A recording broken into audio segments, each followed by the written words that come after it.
Chapter 18. Now Jehoshaphat had riches and honor in abundance, and joined affinity with Ahab. And after certain years he went down to Ahab to Samaria. And Ahab killed sheep and oxen for him in abundance, and for the people that he had with him, and persuaded him to go up with him to Ramoth-Gilead. And Ahab, king of Israel, said unto Jehoshaphat, king of Judah, Wilt thou go with me to Ramoth-Gilead? And he answered him, I am as thou art, and my people as thy people, and we will be with thee in the war. And Jehoshaphat said unto the king of Israel, Inquire, I pray thee, at the word of the Lord today. Therefore the king of Israel gathered together of prophets 400 men, and said unto them, Shall we go to Ramoth-Gilead to battle, or shall I forbear? And they said, Go up, for God will deliver it into the king's hand. But Jehoshaphat said, Is there not here a prophet of the Lord besides, that we might inquire of him? And the king of Israel said unto Jehoshaphat, There is yet one man by whom we may inquire of the Lord, but I hate him, for he never prophesied good unto me, but always evil. The same is Micaiah, the son of Imlah. And Jehoshaphat said, Let not the king say so. And the king of Israel called for one of his officers, and said, Fetch quickly Micaiah, the son of Imlah. And the king of Israel and Jehoshaphat, king of Judah, sat either of them on his throne, clothed in their robes. And they sat in a void place at the entering in of the gate of Samaria. And all the prophets prophesied before them. And Zedekiah, the son of Chenaanah, had made him horns of iron, and said, Thus saith the Lord, With these thou shalt push Syria, until they be consumed.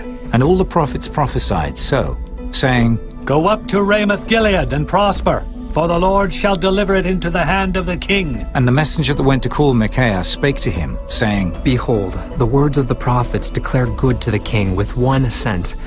Let thy word, therefore, I pray thee, be like one of theirs, and speak thou good. And Micaiah said, As the Lord liveth, even what my God saith, that will I speak. And when he was come to the king said unto him, Micaiah, shall we go to Ramoth-Gilead to battle, or shall I forbear? And he said, Go ye up and prosper, and they shall be delivered into your hand. And the king said to him, How many times shall I adjure thee, that thou say nothing but the truth to me in the name of the Lord? Then he said, I did see all Israel scattered upon the mountains, as sheep that have no shepherd.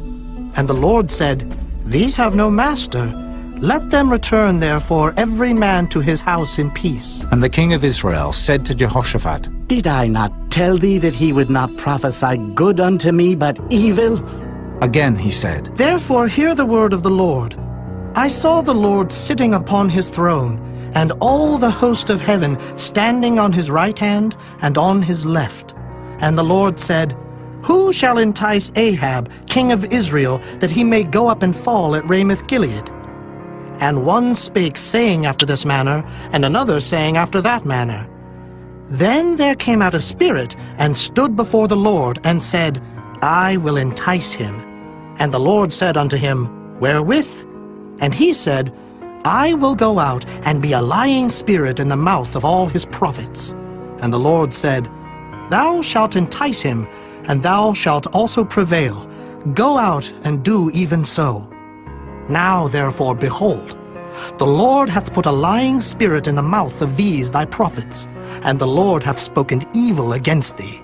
Then Zedekiah the son of Chenaanah came near, and smote Micaiah upon the cheek, and said, Which way went the Spirit of the Lord from me, to speak unto thee? And Micaiah said, Behold, thou shalt see on that day, when thou shalt go into an inner chamber to hide thyself. Then the king of Israel said, Take ye Micaiah, and carry him back to Ammon the governor of the city, and to Joash the king's son, and say, Thus saith the king, Put this fellow in the prison, and feed him with bread of affliction, and with water of affliction, until I return in peace.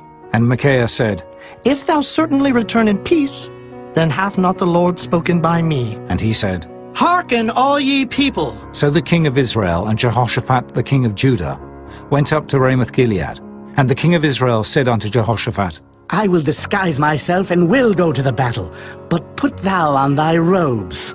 So the king of Israel disguised himself, and they went to the battle. Now the king of Syria had commanded the captains of the chariots that were with him, saying, Fight ye not with small or great, save only with the king of Israel. And it came to pass, when the captains of the chariot saw Jehoshaphat, that they said, It is the king of Israel. Therefore they compassed about him to fight. But Jehoshaphat cried out, and the Lord helped him, and God moved them to depart from him.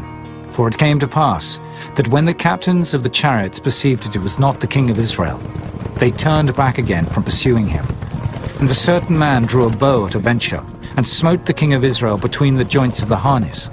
Therefore he said to his chariot man, Turn thine hand, that thou mayest carry me out of the host, for I am wounded. And the battle increased that day. Howbeit the king of Israel stayed himself up in his chariot against the Syrians until the even. And about the time of the sun going down, he died.